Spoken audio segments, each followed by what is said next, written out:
Hello everybody and welcome back to Yalan app. In this video, I'm going to explain to you and show you exactly how to fix Capital One close your account. So quite often actually Capital One do close your account for inactivity. So if you haven't done anything with your account for a long time, for example, then they might actually close your account, just so you know. But to be able to fix it, you're going to go either to your mobile browser or into your computer browser as well, obviously, and then you're going to go into Google. And on Google, you're going to search like this: Capital One support. So search for Capital One support and then select the first one right here, as you can see the first result in here, which is great. So it's just going to load. And as you can see, you should now be taken to this page right here, which is perfect. So on this page, you don't even have to sign in, actually. You can just scroll down in here.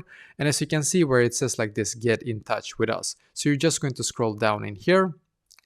And perfectly, as you can see, you're going to click on show more in here. As you can see, there's actually a lot of options for us here to be able to actually choose, but I would actually suggest to you to call this one right here where it says credit card online account support, because they should be able to help you to actually fix that your account has been closed. So give this number right here a call, or double check if it is this number. Maybe they have actually updated it now when you're watching this video. So double check and give them a call, and they should be able to actually help you to fix this issue.